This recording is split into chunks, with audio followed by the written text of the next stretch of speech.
Hi there, and welcome back to you, Jake Angeli Chansley, the American shaman. How are you? I'm doing well, thank you. How are you? Thank you. It's kind of early for you, right? Yeah, but that's okay. Yeah. So we had actually an article about you, and it says that DN has followed your back for a couple of, I don't know, hours. How was it? Did they It was contact you interesting. and? Mhm. I will say that I was disappointed with how the article was framed, and I gave them hours and hours of my time, created a lot Mm. of clarity, and much of what it is that I said in said interview and the recordings that they took, whether it be in my truck or in an interview that was like more formal, much of it didn't really make its way into the article, which I was rather disappointed about. And the stuff that did make its way into the article was, in many ways, half truths or things that were spun to be wholly inaccurate. Mm. But there was the part about the Wallenbergs and the Ericsson Corporation that I was very pleased made its way into the article, and I certainly hope that that article and that particular portion made its Mm. way to the Wallenberg's desk. I'm sure it did. I'm sure it did. But you must be pleased with the cover at least. Yeah, This I is really like the cover. and this is, Saturday. A lot of people only have the newspaper on the weekends. So they are sitting with their coffee and yeah, it's yeah, I think a lot of people had time actually to really read this article, and we have done our best to spread it. But I'm sure you want to address some of the claims here and also give your side of the story. I mean, we discussed in the earlier interview, in the previous one, about the January 6th and how you went to prison and everything about that. And now you go into politics.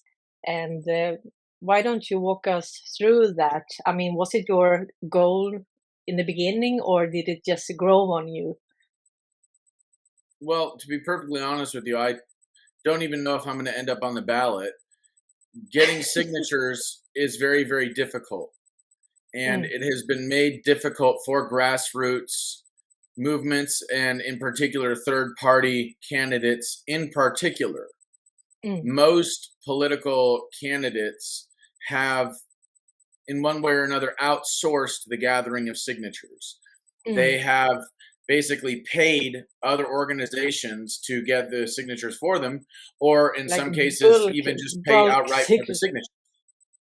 Yeah, maybe they bought these bulk signatures, but I don't think you can Yeah. do that anymore. No, I think well, that. like for example, I've heard of candidates paying $25 per signature. So, Yeah. and if you need like 3,000 or 8,000 signatures, that's quite the hefty bill. But if you Mm, have really deep pockets, or if your donors have really deep pockets, then they don't mind paying that little bit of money just to get you on the ballot. So yeah. I never really look. I'm not a political activist. I'm a spiritual activist. I Mm, don't like politics. It's filled no. with vipers. It's a Mm, den of snakes, and mm, I don't in any way, shape, or form have interest in rubbing shoulders with those kinds of people. I don't seek positions of power. mm, The reason why I chose to run for office was not just because I was asked to by people here in District 8 and here in Arizona, but also because the modern political system mm, is essentially a dark magic spell. It is an illusion. mm, And in ceremonial magic, the inversion of sacred ceremonies is essentially the bread and butter of black magic or dark magic, death magic yeah. practices. So inverting sacred ceremonies, Mm. it is the strategy that is used by these people that practice this stuff. But if one were to say, for example, do the opposite, in that, like, if they're inverting a sacred ceremony, if one does a sacred ceremony and does it right, then you can counter that black magic spell. Mm. So my idea was essentially to run a campaign that was the antithesis of everything that was wrong in American politics. Mm. And you are also addressing the deep state and, I mean, this corruption that is all over the place. And also, I think I can imagine it's really hard without the lobbyists and the Soros and the Wallenberg and, you know, the big money. But if you're just there to really do a good job representing the people, then it's kind of hard, right? Yes, yes, very Mm. much. Not expect for that. Yes, it is difficult, Mm. um, but nothing that is worth doing is ever easy. No. However, a lot it all depends. So it all depends on what you view as a win. Mm. So, for example, and I'm cutting out here on my end. Is it cutting out for you, or is it just steady stream? No, I think it's a steady stream. We should Okay, also, cool. I'm just making sure. yeah. All right. Um, so, for example, when I say that it all depends on what you define as a win, Mm. when I chose to throw my hat in the ring, I was given a interview by Newsmax that was Mm. national here in the United States. And then I Mm. delineated what it is that my campaign platform was and what it is that I intended to do. Mm. I think it was like 16 days later. So I did the interview on the 13th of November. 16 days later, on the 29th of November, 2023, Representative Khanna out of California, along with people like Matt Gaetz, Mm. proposed a what they called anti-corruption plan on the House floor that just so happened to be 3 out of the 4 things that I was running on in my campaign. Mm. So without even having to be on the ballot, without even having to be in DC, my campaign moved the ball down the field and actually got these ideas of stopping insider trading, stopping lobbying, and creating term limits for congressmen. It got that into the dialogue in DC. Mm. That's huge. Yeah.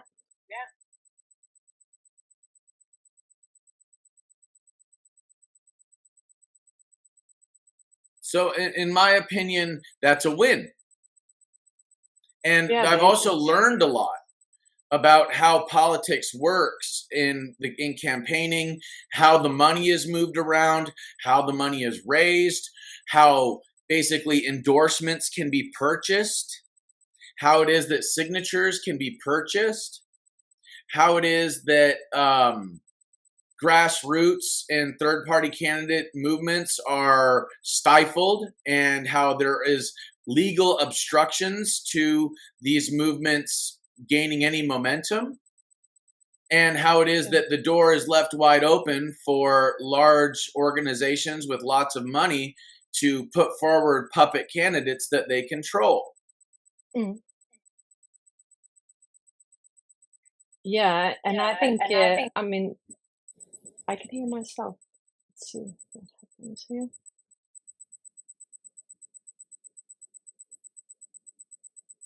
I can hear myself double. I think it's okay now.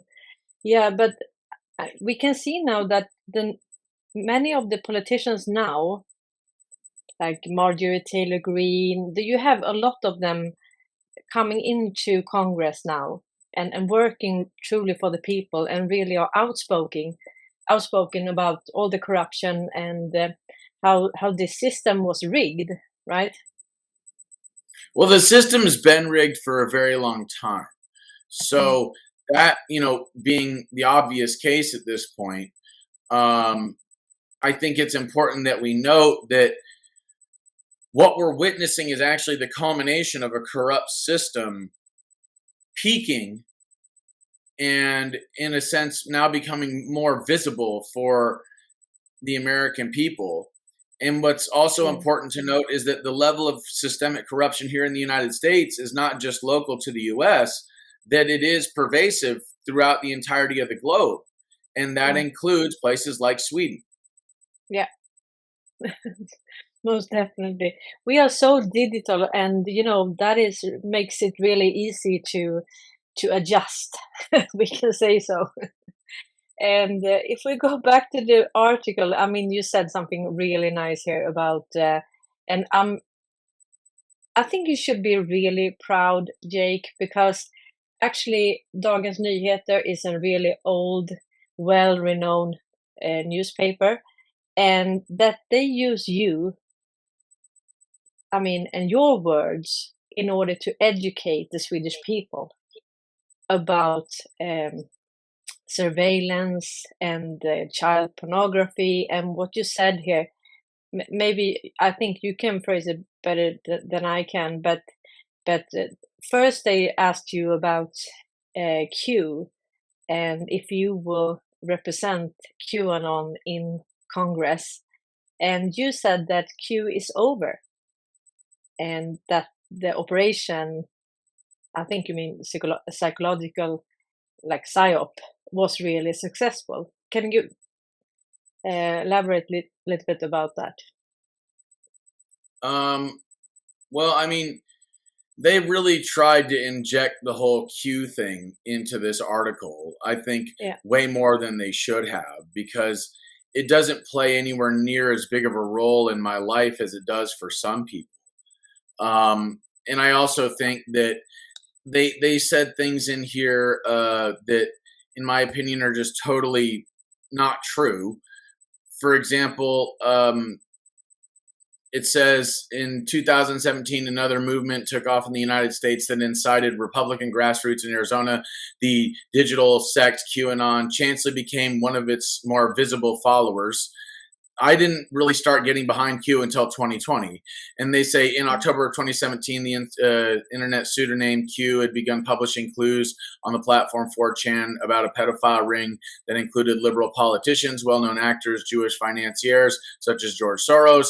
The network captured and tortured infants to extract adrenochrome, a pigment they then drank to stop their aging.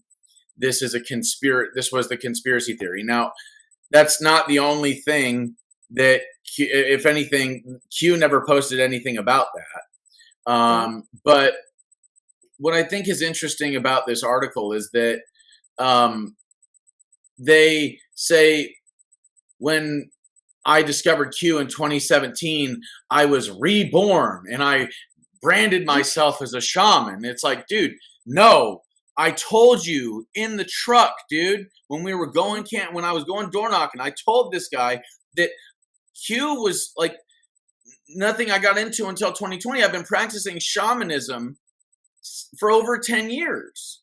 So Mm. it's things like that in this article where I'm looking at it and thinking like, what is this guy's agenda? Mm. Because it's like, well, bro, I told you what actually happened. And he also says in here, Chansley was then an unemployed actor. I'm not an actor. I never said I was an actor. Mm. And then says, but after Unemployed actor. what's They, that? oh, yeah, unemployed actor. They can Yeah, twist things. yeah. It's like it's a hit piece. And then Yeah. so but after signals from Q, he began to expel himself in prairie wolf fur and bisons. It's coyote fur. I told you it was coyote fur. And bison horns to protest against the perverted power outside the courts and polling stations in Arizona. First of all, I never went to polling stations, never went to courts. I told the guys I went down to the Capitol here in Arizona and banged my drums, sang my song, and gave speeches outside of the Capitol buildings here in Arizona. That would be the Senate, that would be the House, and the governor's Mm. tower. It has nothing to Mm. do with courts or with polling stations. So this is the kind of stuff where I'm just looking at the article and going, really, dude, really? You're gonna lie to your audience? You're supposed to be a Yeah. prestigious newspaper, and you're gonna Yeah. give them disinformation? Mm. Exactly. Yeah. But then, I mean, the good part is Chansley considers the disclosure of Ericsson's suspected bribery deal with IS as part of the clearing up. I mean, because Q was an operation that gave us clues and it's only information. I mean, you can't really follow Q. Yeah, you can read the post, but it's not more than that. But part of that was also this modern slave trade, right? And then it said Ericsson is owned by Wallenberg and has forced to pay billion in legal settlements with the U.S. Department of Justice. It's a fact. The next step in the shaman's train of thought is more fantastic. Okay, through Ericsson, the Wallenberg owned telecommunications all over the world. He says, well, he says it's a fact. 184 countries. Uh, how how is it then that digital child pornography is allowed to travel through their hardware? Do the Wallenberg know about it? I don't know. But could such a powerful family as the Wallenberg stop it with one single phone call? Undoubtedly, yes. And I mean, just for them to write that, I mean, you have to look at the pace also for the Swedish people, for the Swedish audience. I mean, it's Saturday, they are drinking their coffee, and they read this. I mean, you know, this is a revealing, and it comes from you. So this is really good. Well, but what I find interesting about it, and this is why I'm somewhat upset with the author's portrayal, is that they insulate that very real assertion based in Mm, fact with mm, all of this other stuff that makes me seem like a lunatic or makes me seem unhinged somehow. yeah. And so it's like this very real fact and these very real facts that I'm talking about regarding the Wallenbergs and Ericsson, Yeah. they are in one way or another tainted by the person that they're claiming is delivering this information. Now, Mm, am I glad that that information made its way into the article? Absolutely. And I mm, think I told you earlier mm, that if it takes having a hit piece written about me in a Swedish newspaper or magazine to get the truth about the Wallenbergs and Ericsson and the transfer of child pornography through their hardware to the Swedish people and the people of the world, then okay, I'll take the hit piece. I'll take the hit. As long as that information gets in there, all right. yeah. And then it said myth and reality slide together in Chansley's brain. That Yeah, was, and that's what I'm saying about, like, it's a hit piece, and this guy, he promised that he wasn't going to do a hit piece, that he was going to remain objective. And I told him at the time, I said, well, we'll see what you do with this. And mm, if you remain objective and you don't write a hit piece and it's just the facts of what it is that I've said, and you don't take me mm, out of context, you don't distort what it is that I've said, then we can do another interview in the future. But if you write a hit piece and mm. if you choose to manipulate what it is that I'm saying for political gain or whatever, then I promise you we will never do another interview. And I think that's fair, you know. Mm. Yeah, my cat came down, so I just let him out. He Oh, no felt that worries. this was really, really interesting. Yeah, no, but I understand that you are upset, but I think, I mean, this is how the Swedish media works, and we are famous for how hard held we are by the media. They are really restricted here, and we are, the core of the deep state here. I mean, if you look at the infrastructure of the deep state, with the paying infrastructure, telecom infrastructure, everything, internet, then you have the core here. So we have to be I mean, we have really, really thought that if we don't sell weapons like Saab and so on to Ukraine and wherever, someone else will do it, and that it somehow benefited the Swedish people. Well, it never did because they don't pay taxes, and they're a private company, you know. And also Nasdaq. Nasdaq is not only one stock exchange. That is actually the platform for all the stock exchanges globally, 150 of them. So, I mean, with that leverage, you have to have a population because a lot of it has been funneled through tax money. And to make that happen, we have to, support this. So that is not an excuse. That is kind of an explanation. Yeah, I try at least. But the thing is that when your government is basically taking your money at gunpoint, that's called robbery. Yeah. You know, in the case of here in the United States, if you don't pay your taxes, then the IRS will start garnishing your wages. You might even go to prison for tax evasion, all depending on the level and the volume of the amount of money they say that you owe them. So under threat of imprisonment, or in some cases now considering they're arming IRS agents. Yeah, they are armed now. At gunpoint. Yeah, what's that? They are armed now. Yeah. Yes, they are armed now. So I know, that's what I'm saying. So essentially, under threat of either at gunpoint or fear of imprisonment, we have to give up our money. That's called robbery, or holding somebody hostage. So then they're taking that money and they're putting it into the hands of less than 1% of the population. They're transferring our wealth to a echelon of people that they're not hurting for money, but the money that they're taking from people in the lower or middle income class, that actually is hurting those families. You know, these people don't care. They have no empathy or sympathy whatsoever. As far as they're concerned, it's par for the course.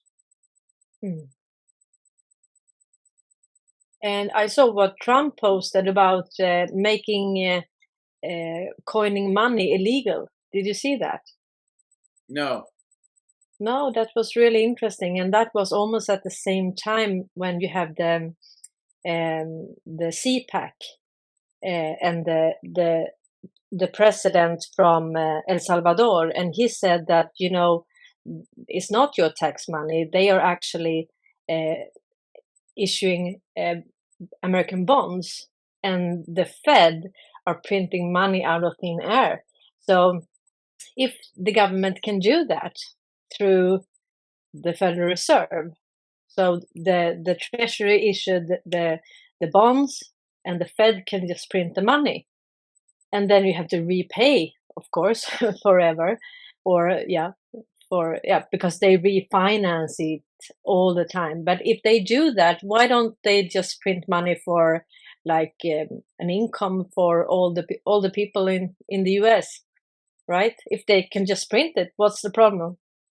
Well, and if they can just print the money, why not print it then send it to Ukraine? The thing is that printing money causes inflation. The whole reason why our currency has any value is because there's a limited amount of the currency in circulation. So when you print large amounts of that currency, then it devalues the currency because then there's more of it in circulation. It's dilution. Yeah, how do you say dilute? Yeah. So at the end of the day, the printing of a debt-based currency is the erosion of our economy and of the value of our currency in general. Also, things like what the Biden administration has chosen to do, using things like sanctions and stuff as essentially a weapon, as a monetary weapon abroad, was also a very large mistake as well, because now more and more people are moving away from using the dollar as the base currency for all economic all economic, transaction, global trade. yeah, You know, trade, exactly. So yeah. it's really, these are really bad chess moves. I mean, Mm-hmm. it was a really bad chess move to install the Federal Reserve in the first place, Mm-hmm. but there was a strategy behind it. There was a reason why they chose to do what it is that they did, and it wasn't anything to do with, somehow stabilizing the American economy. It was more so about giving less than 1% of the population the ability to destabilize the American economy strategically and then move people to the lower income classes and then separate them more and more so from the higher income classes. Mm. Yeah. And also this president of El Salvador, he also said that, I mean, if they can just print money, why are you paying taxes? Yes. That's a that's a valid question, right? Yes. Yeah, It's oh, go ahead. and also in Argentina now, he says that he will imprison all the banksters. You know, if they coin money, he will send them to jail. And I mean, because you can't just print money. I mean, you have to find someone that can repay the interest because they are only interested in the interest, right? But if you can't find heads that can repay that and that have a credit score, what should you do? I mean, you can't. I mean, you can't in debt more people in the U.S. nor in Sweden and the other countries like in Africa and so on.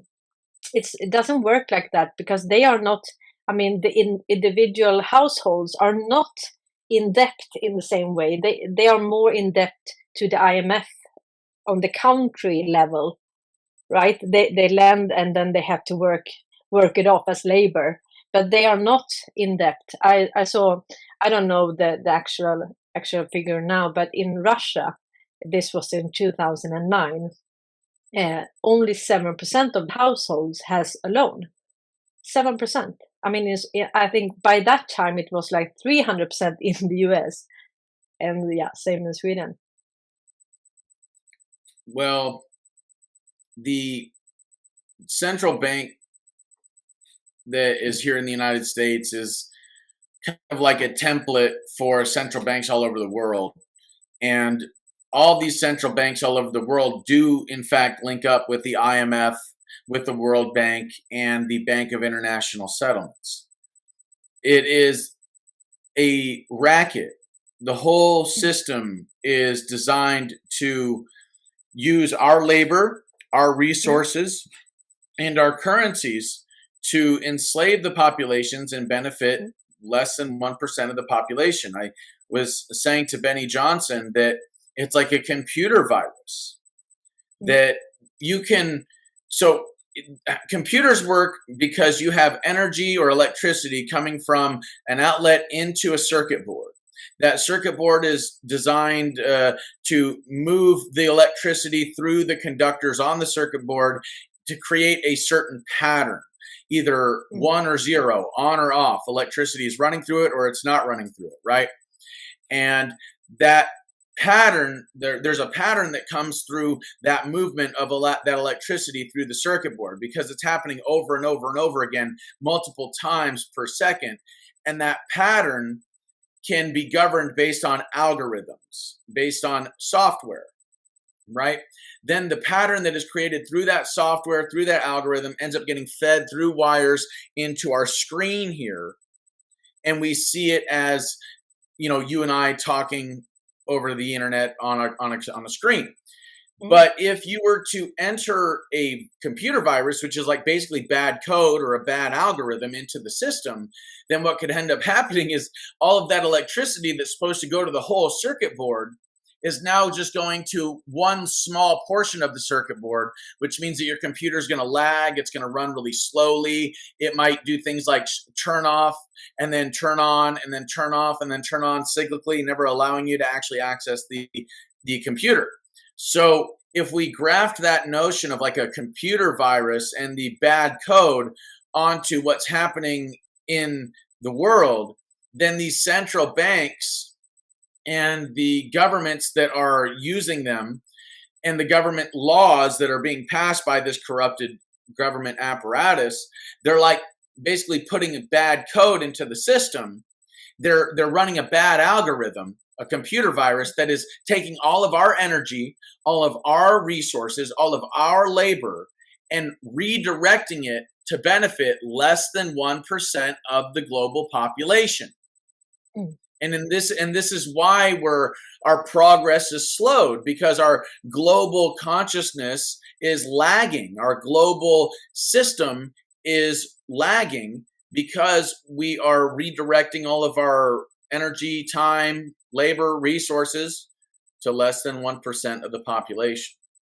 And the Mm. Wallenbergs have quite the role to play in all that, especially considering what Mm. you were saying about like the NASDAQ and global trade, especially when we get into things like global telecommunications and how it is that that plays a role in our infrastructure and in the cyber realms. It all plays a role in one way or another in the global apparatus that is being used to control and enslave every man, woman, and child for generations to come. Exactly. And if we look at Bank for International Settlements, actually, I mean, without telecom, you can't log into your bank. You can't access your digital confetti because it's only digital. You know what you have in your bank account. So if you have no internet, if you don't have a telecom, if you don't have power, you can't access. So what is it worth, right? What Yes.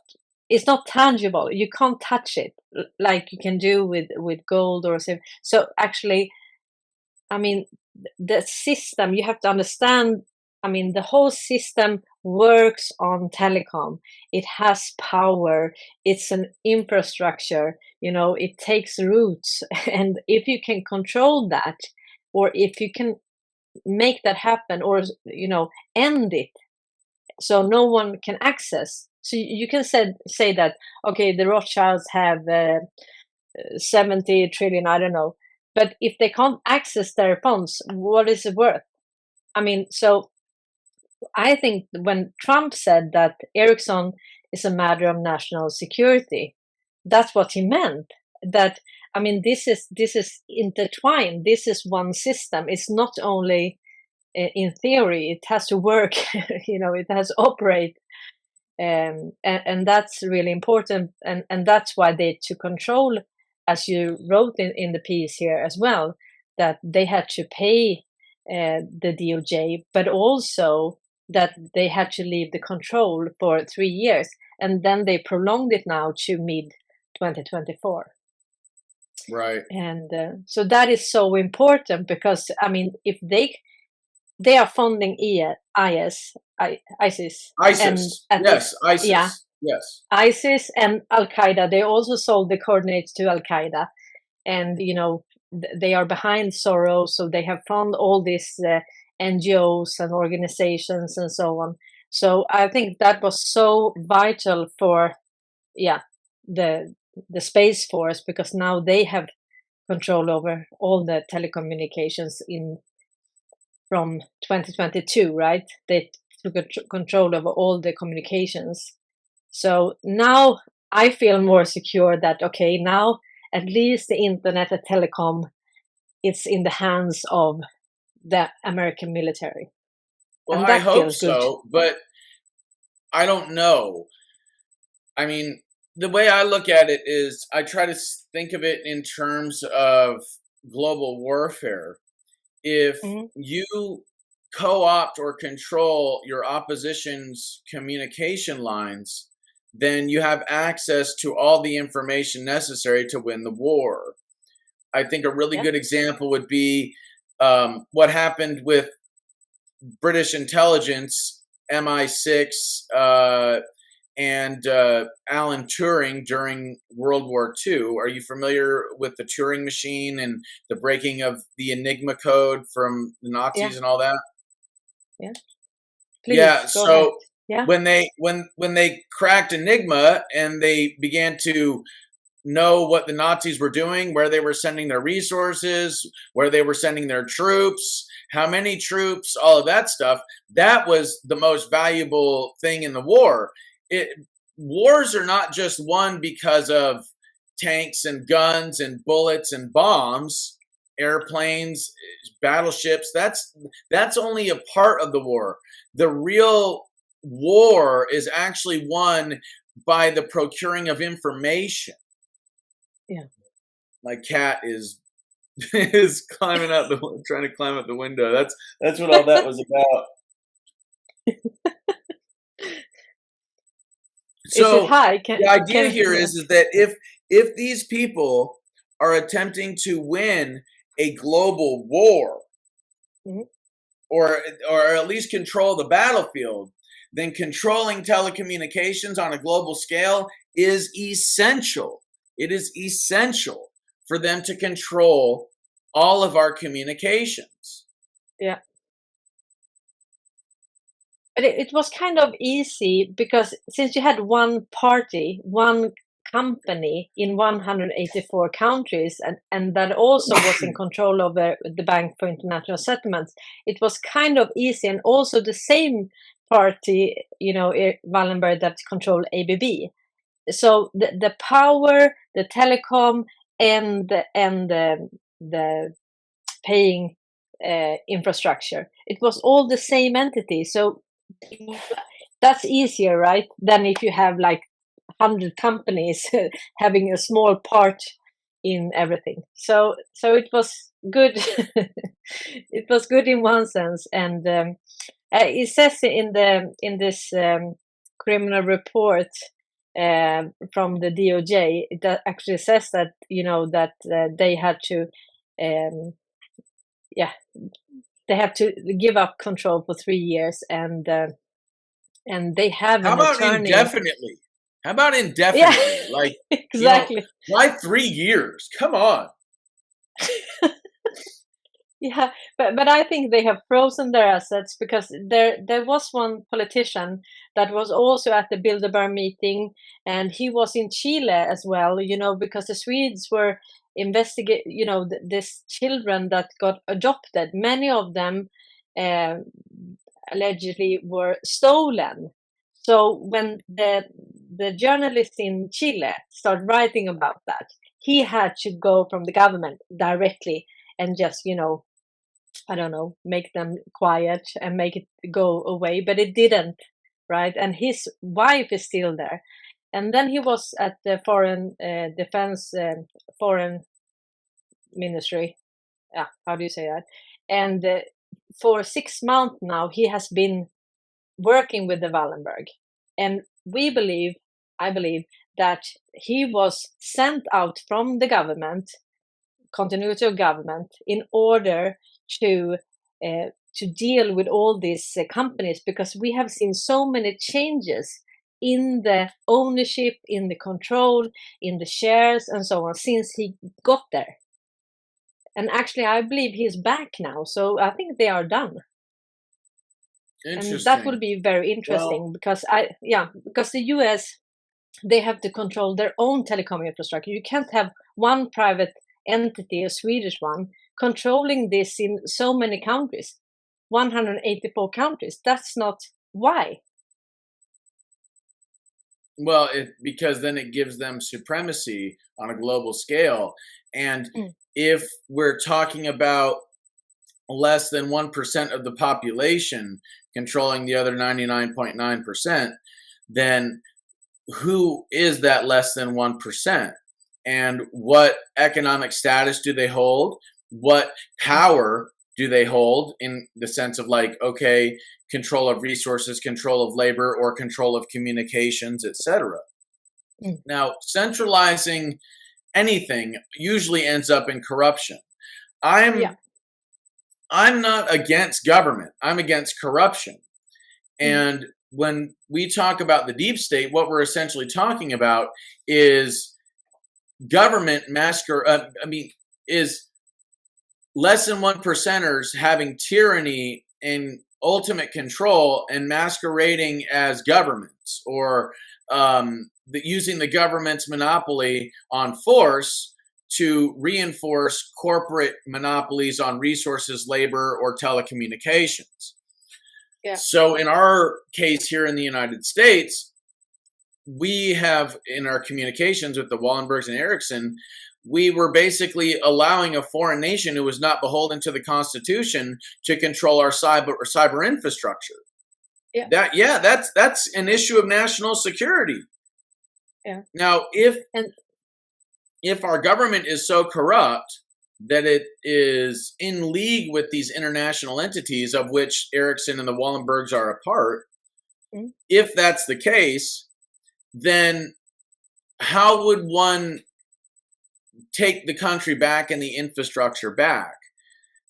It would have to be a long, arduous legal process, that's for sure, because all of this stuff has been written up as contracts, and through things like contract law and through things like certain legislation that's been passed, it has all been made to be quote unquote legal. Yeah, exactly. Yeah. Policies. Yeah. Yeah, but I think we are lucky here because they have done so many crimes against humanity and also proven they have, paid, all this, all the settlements. So we are lucky that the executive orders of Trump, so he could actually freeze their assets. So I believe that we are lucky. I believe that what happened, and they were also trading in the US dollar, of course. And with that, you also have jurisdiction over these entities. So this is, I think, this will work smoothly. And it's really interesting what this guy, his economist at the SEB, is the Bank of the Wallenberg, and he said actually that global trade, about 90% of that was done in dollar. So that means only by that you have jurisdiction like all over the world and with all major companies. Right. Well, here's the thing though. These less than 1%ers that own and control the banks, they also own and control most of the, if not all of the corporations around the world. Yeah. The biggest international corporations are also under the umbrella and the control of those that control the banks, because how are these corporations going to remain stable if they don't have any money, right? No. They want to print money, and they can, if it comes to a company, they can just print the money as long as you promise to repay it. So you have something, a signature on a paper that they can print the money. So, and if they need money, they can just make up a new company. This is a company, and who are really, controlling that they are not doing? How many of these social security numbers are real, and how many are like shadow profiles, trolls? Well, non-existent. shadow governments and shall we say fraudulent corporations kind of go hand in hand. The shadow government ensures that they use these puppet corporations to do their bidding. One of the things I think a lot of people don't really understand is that these days countries are still being invaded, but they're not being invaded with standing armies. They're being invaded with corporations. So governments will find it very difficult to say, for example, build a deep underground military base, because these deep underground military bases require nuclear tunnel boring machines. They require things like massive amounts of concrete, wiring. They require electricians. They require like the air vents and ventilation. The list of things that is required for one of these things is astronomical. So it's much easier for the government to contract out that kind of labor and that kind of work to a corporation that does this stuff all the time. And in this sense, it's actually much easier for a corporation to procure tons and tons of concrete and wiring, and the contractors to do the wiring, et cetera, the tunnel boring machines. it's much easier for the corporations to do these things on both a national and an international level. They are able to transfer, because they're in different countries, they're able to transfer resources from country A to country B, where these resources are necessary to build X, Y, and Z. So this is why corporations are an essential arm of this globalist deep state apparatus. And it's also the reason why we see the structure that we do, where we see like banks, corporations, government, people. Yeah. And also when they invade a country, they get loan from IMF, they get the central bank if they don't have one, they get in bed with the WHO, and they start vaccinating all the children, and they are in debt, and then they come and they steal their resources, and then they use like tax money and newly printed money in order to bribe themselves into these countries. And as long when all of this company has arrived, you can't get rid of them that easily.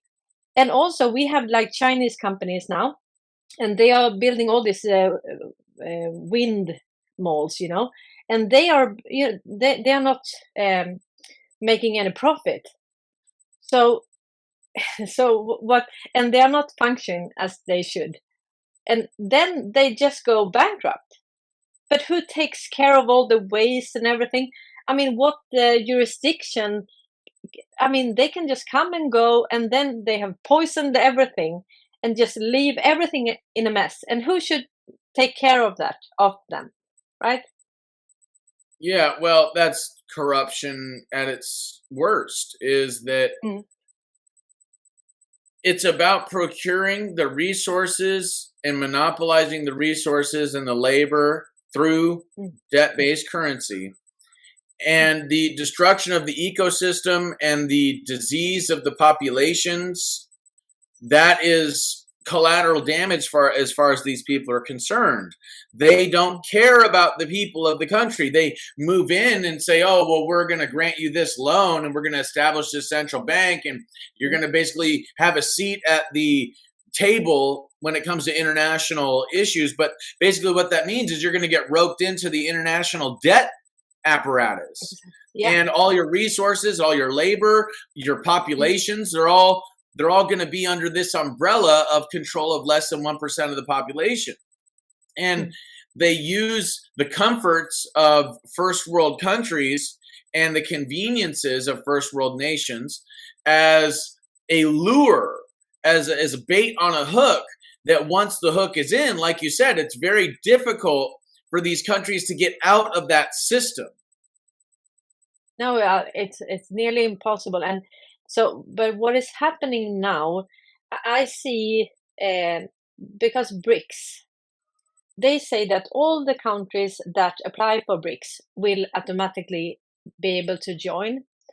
And I mean, I think with the 40 countries, a while ago that have applied, now they say that it's like 159 countries that want to be in the payment infrastructure that they have, the platform. But with that 40 countries, it was about 80% of world GDP. And all of them are working together in order to ditch the dollar. So what we can leave the West, Sweden and the US, with all the debt, that is just a mountain of debt, and we can never ever repay that. So the only thing we are looking at is actually debt forgiveness, and that has already started. Well, so, hold on a second though, because when we talk about this notion of debt is an illusion. Okay, it is these people in these less than 1%er circles saying, based on this corrupt system that we've created on paper, that these corrupt politicians or whoever, bankers or CEOs signed, you, the average individual, owe us this dollar amount. Yeah. Okay, so it is an illusion. It's black magic. Yeah. It's entirely fabricated out of thin air, just like the value of our currency. Now, here's the thing that I think is really important to understand. if the assets, whether it be resources or labor or gold or whatever, mm, if it is procured through illegal activity, which at this point, that's quite obvious that it has been, then that yeah, means that the executive arm of the government then has the ability to seize all assets that were gained through this illegal activity, which yeah, basically means that the debt is null and void, and all of the assets that these people quote unquote own mm, actually becomes property of the people and exactly. essentially the government. But if these less than 1%ers own the government, they're never going to use the executive arm of the government to go after themselves. No, I found this. This is like 2,300 something pages, uh, and this is all. This is from March 11, 2024. Blocked persons list, and here you also have like Swedish companies and so on. So I mean, this is, if we ask ourselves where is the liquidity, a lot of the liquidity is here, right? They have been busy. Well, that's the thing, is that what they've done is they've created a system on paper that gives Mm, them full control through the legal system and with legal jargon that is basically like its own language. mm. So, in Yeah, that regard, they are a bunch of self-referential criminals that are all mm, saying, "Well, yeah, trust this person, yeah, trust that person. Yes, this system that we've created for you is good." And you have these politicians that go on TV and they create this illusion that there is no way out of it and mm. that there is no changing it. So we might as well just go along with it, which nothing could be further from the truth. The fact of the matter is, we have enough gold and silver and platinum and copper to make a whole new precious metal backed currency. But Yeah, that would be antithetical to this debt-based currency where these less than 1%ers have the control. If you have exactly. gold in your pocket that you're using to trade, then you actually have something of value in your hands. The people that Yeah. have the real value in their hands right now are the people that own these banks. Mm. Yeah, exactly. And also, I mean, if I heard about one country in Africa, they had actually so much diamonds that they could back all the currencies in whole Africa.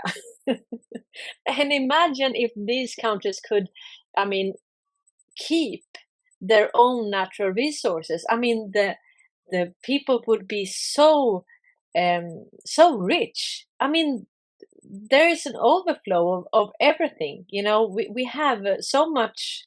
Uh, but we have this 1%, and they have stolen everything and made us believe that we lack things, but we don't lack anything. Yes, it So, is it is an illusion of scarcity. mm, And the illusion of scarcity is used to create enough fear to place people into a state of submission yeah, to this apparatus that is claiming that it must therefore control the resources to mitigate the damage from the illusion of scarcity. Um, yeah, the real fact of abundance is, it's the reality that we yeah, are living in an abundant system. Now, what's interesting about this notion of the diamonds, though, is that mm, diamonds are actually abundant all over the world. The mhm, only reason why they have any real value is because there is a certain group of individuals that have a monopoly on the diamond trade.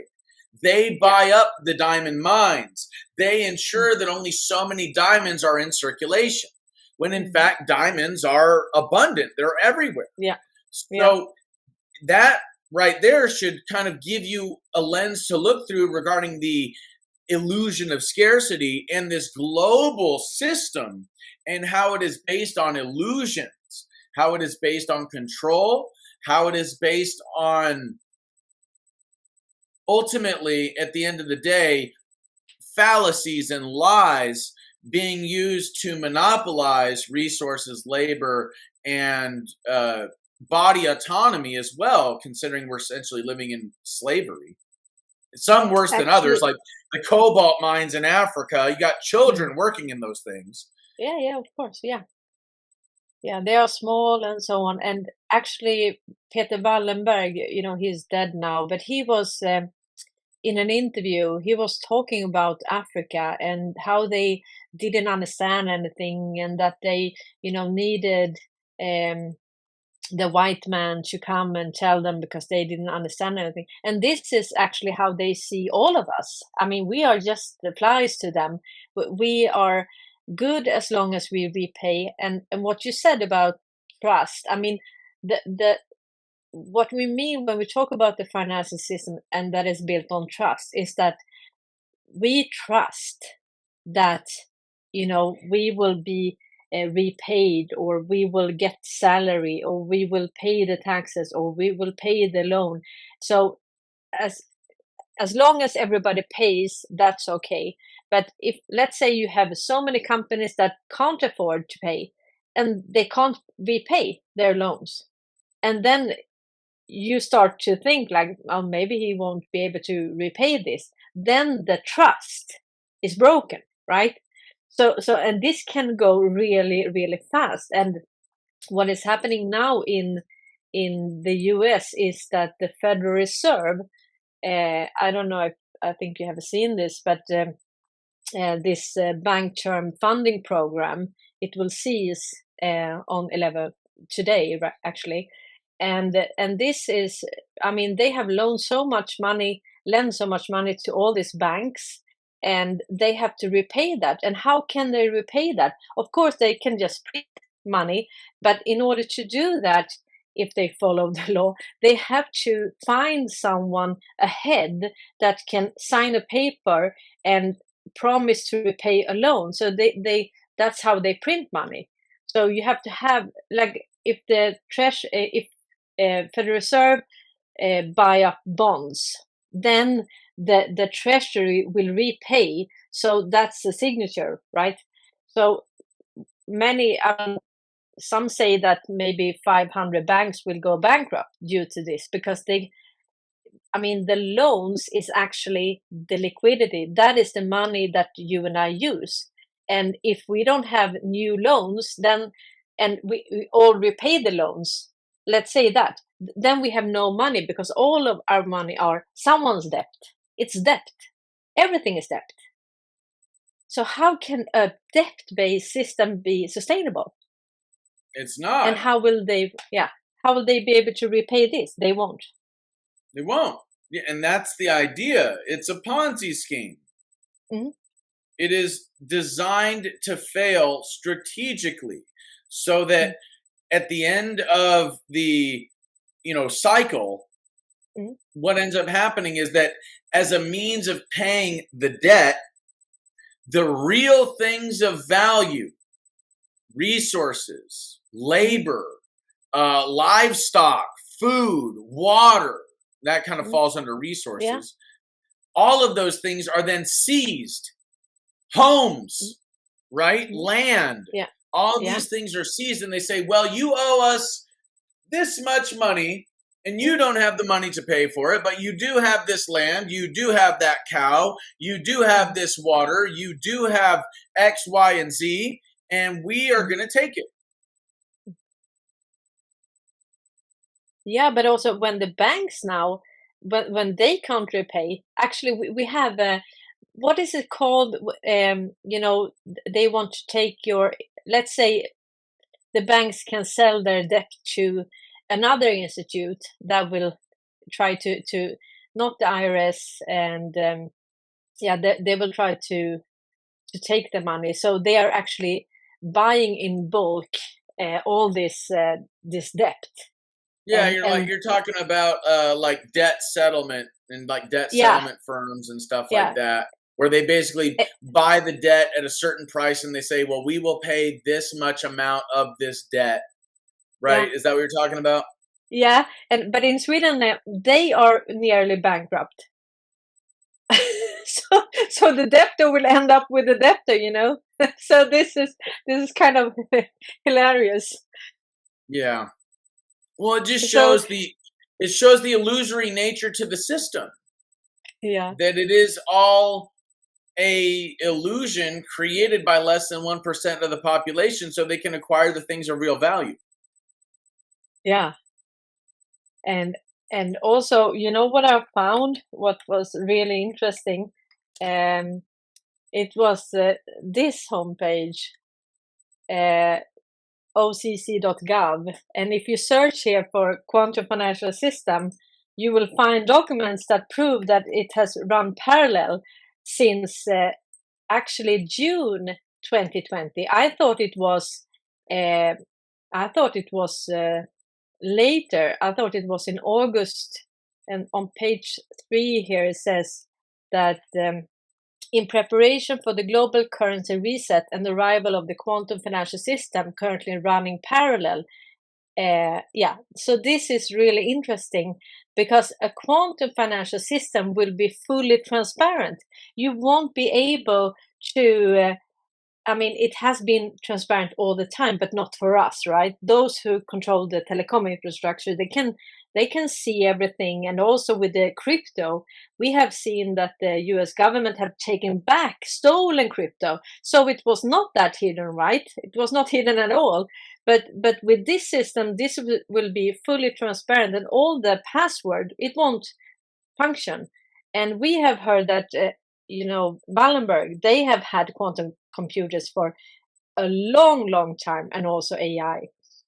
So with that leverage, with supercomputers, AI, metadata, and the platform, NASDAQ, and so on, stock exchanges, the telecom infrastructure, and what you said about that they could actually stop human trafficking, everything, on the dark net.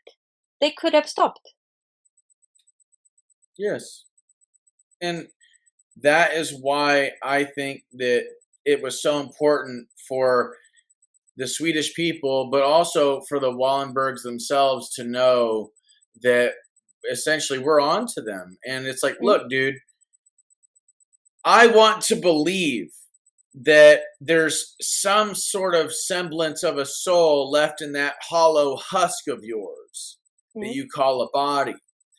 mm. And if you really don't want to go to hell, I would recommend that you do something to stop all of this stuff that you are essentially tied to karmically, that you are essentially responsible for.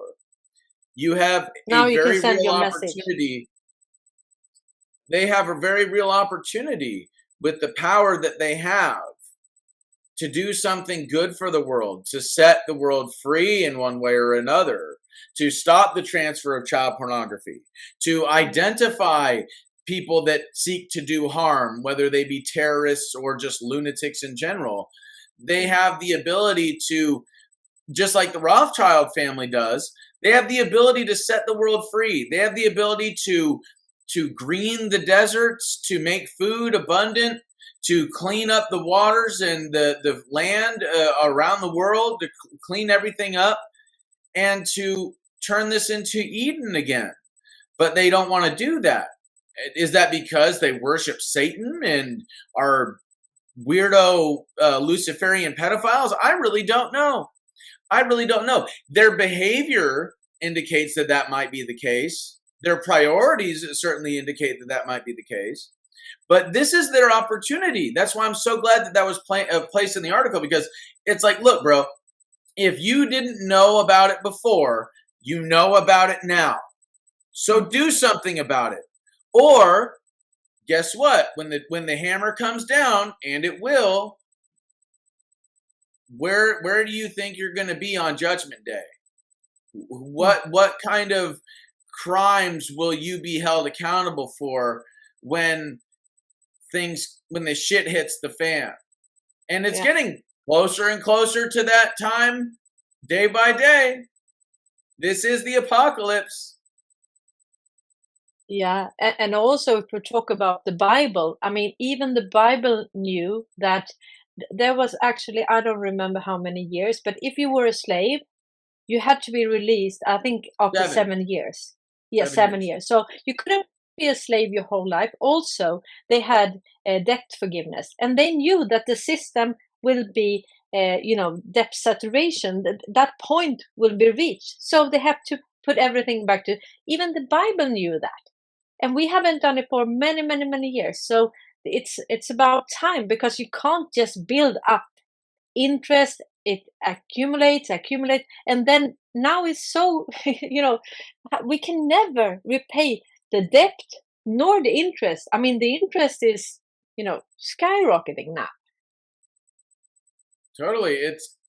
It's unachievable. It's insurmountable. Mm. The debt is, but that's what it's designed to be. But it's also important to remember it is an illusion. Yeah. And that's why it's been made to be insurmountable, because it's designed to entrap our hearts and our minds in an illusory system based on fear. And if we're not afraid, if we're not dependent, then we have nothing to worry about. Yeah, but also we can buy food for that, and I think that the fear, especially in Sweden, maybe in the US, I don't know, but in Sweden, the fear, people are so afraid that we don't want to give to other people, because we are afraid what will happen to us. We have been so indoctrinated that we can just end up on the street, that we are, like a squirrel. We are putting everything, like hoarding. Mm-hmm. Yeah, well, because of fear. So this is my solution. We've talked a lot about the problems. Let's talk about the solutions really quick, because I don't believe in talking about problems so intensely without offering solutions. Yeah. The global socioeconomic and geopolitical system is one that is based on corruption and the centralization of resources, telecommunications, resources of like when it comes to energy as well as our monetary systems. And so the centralization of all of this stuff, whether it be through corporations or investment firms like BlackRock, Vanguard, and State Street, or central banking systems, the IMF, the Bank of International Settlements, the World Bank, etc. Yeah. All of that stuff is based on, first of all, the control of our minds. We don't really have access to the information about this stuff the way that they're pushing all this propaganda on the television, right? If they were actually talking about the stuff that really matters, then we would not be living in the world that we live in now. No. So if you look at all human history and evolutionary steps that have been taken throughout human history, whether they be systematic steps like social systems, or they become like we're talking about like biological evolution, when we talk about evolution of systems or biology, we see that always they occur under tremendous amounts of social and environmental pressure, right? And this social and environmental pressure creates windows of opportunity in space and time that usually self-selected individuals or groups of individuals walk through this window created by these social and environmental pressures. And they learn how to not just survive in the presence of these social and environmental pressures, these individuals learn how to thrive. And they do so by three different techniques or three different ways, or a combination of all three. Number one, the invention of a new tool that allows them to circumvent the social and environmental pressure. Number two, a new mental model that allows them to circumvent the social or environmental pressure. Or number three, a new form of behavior that allows them to circumvent the social and environmental pressure. Or in some cases, all three combined. Okay?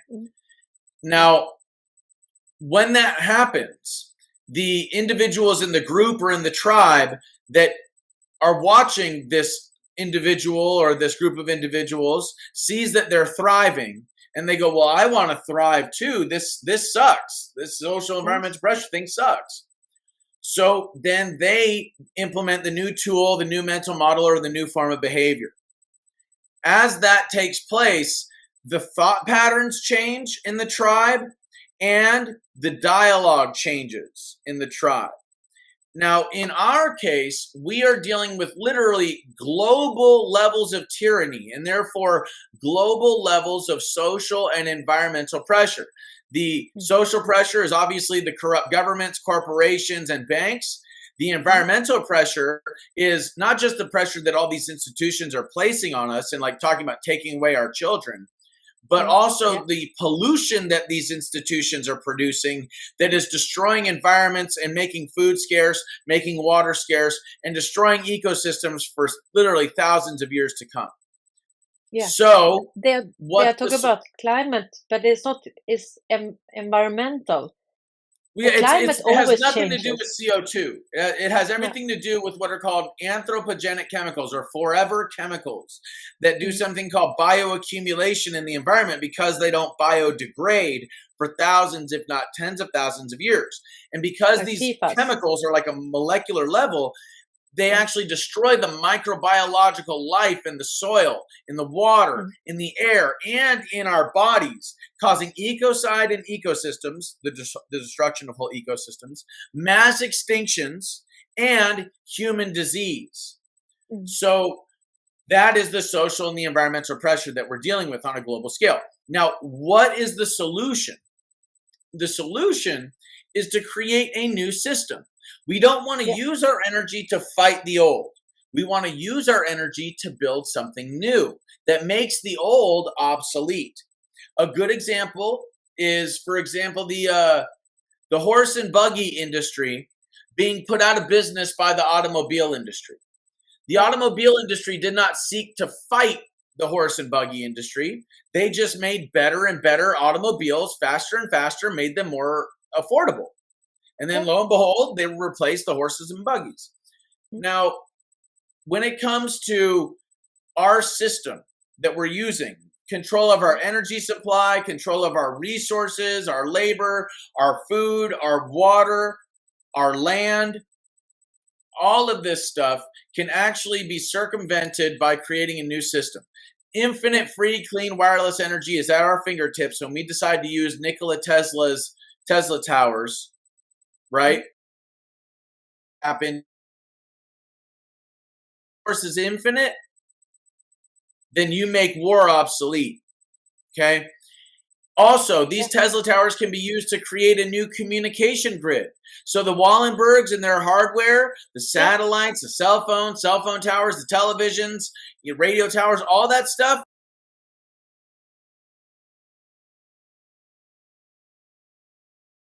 What's that? All these fiber cables, all these fiber cables in the ocean. That is also, I mean, it's old school. I mean, with the Tesla and tower, it's everything, Yeah. It's obsolete. It's archaic. Yeah. So the next thing is that these Tesla towers can also be used to do things like, for example, stimulate the growth of our crops and agriculture. So we can actually, without the need for pesticides or genetic modification, we can actually create massive amounts of food abundance through the use of frequencies that enable these plants to grow rapidly. And like I said, without the need for genetic modification. We can also use these Tesla towers in combination with certain bioremediating fungi and plants that consume the toxic chemicals in the soil or the water or the air and convert them into organic material. And so we can actually reset our ecosystems as opposed to having them be destroyed for thousands of years. We can also do things like manipulate the weather without the need for chemtrails and stratospheric aerosol injections and HARP technology. We can manipulate the weather in a way that steers hurricanes away from cities, that steers tornadoes away from cities, that does things like rains crops or brings us rain and greens the deserts, right? Yeah. All of this stuff would create abundance. And in the presence of abundance, war is obsolete. So all of that being said, there's also a new form of medicine that can be used, a new medical system. Mm. Yeah. Dr. Rife, R-I-F-E, Royal Raymond Rife, was working with Nikola Tesla on the use of frequencies and vibration to kill disease and to boost human health. Okay. Mm. So Yeah. there's that. And there's also all sorts of cures in nature that have been suppressed. Obviously, things like cannabis or psilocybin mushrooms are helpful when it comes to things like seizures or depression. Yeah. But then there's other things as well. You know, cannabis has been proven to kill cancer. Yeah. And so have so many other uh, natural cures or Supplements. natural Yeah. plants or whatever. Yeah. Um, those things can be incorporated in the medical apparatus. Then there's also things like the 0 point energy engine, which Donald Trump declassified in 2020, and the TR3B, which is a triangular shaped it's a an anti-gravity or inertia propulsion craft. So Mm. we can actually use these craft to not just fly through the air, but also to go to the depths of the ocean and fly into outer space and go and say mine asteroid fields so that we don't ever have to mine a single mountain here on the planet and destroy a single ecosystem ever again. This can Yeah. obviously stimulate our economy. We can do things like create colonies on the moon or on Mars or what have you, other star systems. It's all Yeah. possible. Mm. So the TR3B and 0 point energy engine gives us a whole new supply chain that's not only faster, it's less expensive, and it's safer. We're Yeah. talking about going from LA to DC in the snap of a finger. We're talking Mm. about going from Hong Kong to Paris in the snap of a Yeah. finger, Yeah. right? So we can actually implement all of these things Mm. in combination with a precious metal backed currency, Yeah. right? Now, Yeah. because there's not going to be a large transfer of wealth due to the fact that we're transferring billions of dollars in oil or coal or what have you on a day-to-day basis, then something like a precious metal backed currency actually is far more it's far more likely because the economy is much more stable. The foundation is much more stable because the energy that we're using is infinite in its supply. Yeah. So now we have a new form of energy, a new energy grid that's not fragile like the one that we're using now that could be destroyed with a single coronal mass ejection or EMP. We have a new communication system. We have a new agricultural system. We have the ability to clean up all these messes that have been created. We have a new medical system. We have a new transportation system, a new supply chain. We have the abundance of food and water, and we also have a new currency. And the whole Yeah. idea here is that what we want to do is run this system parallel to the old one. We want to use the old system like scaffolding on a building that we're building, right? So we use the old system to help create this new one that is in symbiosis with the environment, as opposed to the old system, which is in a parasitic relationship with the environment. We use this old system to create this new one, and then like the way scaffolding is disassembled after a building is built, the scaffolding just falls away. It's just deconstructed. The old system then will be, I guess you could say, controlled in its deconstruction as this new system takes precedent and becomes supreme. And in this way, we are rendering the old system that is controlled by less than 1% of the population obsolete. And we're creating a new system that actually creates independence and wealth for the other 99.9%. It puts the power literally back in the hands of the people in the form of Yeah. infinite free, clean wireless energy, in the form of decentralized communication, in the form of stimulated agriculture, and in the form of having literal, like, precious metal currency in our hands to trade amongst one another. Yeah.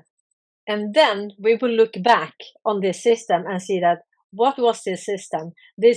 Those who invented them must be corrupt, or just how could we have a system built on competition?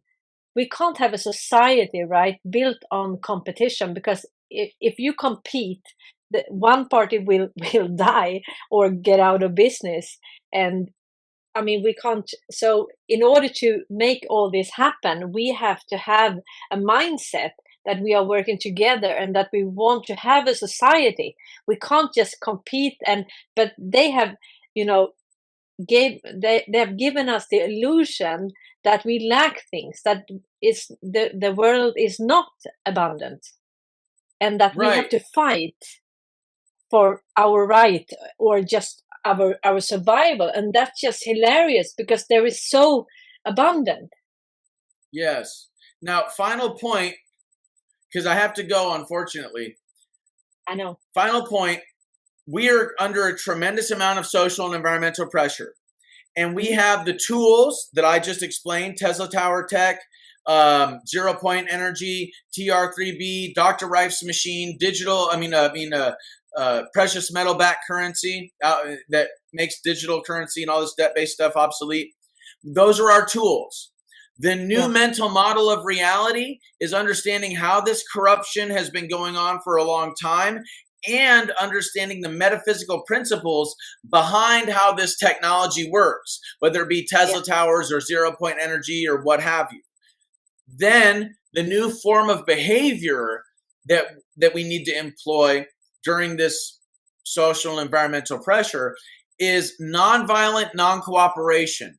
It is essentially non-compliance with this evil system. If we don't pay taxes, they cannot get our resources, our labor. They can't transfer our wealth into the hands of less than 1% of the population. You see? Yeah. So at the end of the day, we as humanity have to use all three of these methods to circumvent the social and environmental pressure and evolve. We do not Hmm. want to revolt. We do not No. want a revolution, because then we're on the hamster wheel. We're on Yeah. this revolution over and over and over again, this negative karma. What we Mm. want to do is evolve. We want to get Yeah. off the hamster wheel. We want to create something new that renders the old system obsolete. Don't waste our energy fighting the old. Use our energy to build something new, and the old will simply fall away. With that Yeah. said, I'm sorry to say I have to go. It's been great chatting, though. Yeah, and the audience loved it. You are on fire, and they love that truly. And I mean, so Q was actually one part in this puzzle in order to make us evolve, to understand the system that we were in, and also our capacity if we work together, from a grassroots level, in order to build something new together. Oh, absolutely. And now, just really quick, I noticed a typo here on your it's actually at America Shaman on Okay, Twitter. So you okay, got to get rid of the N there. sorry. America, because if you go to American Shaman, it's gonna take you to like a CBD company. So Oh, um, okay. it's all good. It's So, all good. I'm not tripping. But I'm sorry. okay. I do have to go. I have to go get my oil changed. I have to feed the horses. I got to do some stuff. But thank you so much. I really appreciate this opportunity. Yeah, me too. And yeah, I can put all your handles down below so they can find you and follow you. And this will be, I mean, all the way into Congress. And we wish you luck. And I hope we will talk again really soon. Thank you. So do I. You have a wonderful day, okay? Yeah, thank you. Take care Thank you. now. Bye And bye. thanks to the audience. Bye bye, Oh, Jake. and thanks. Yeah. Thank you to the audience. God bless you guys. Yeah, God bless you.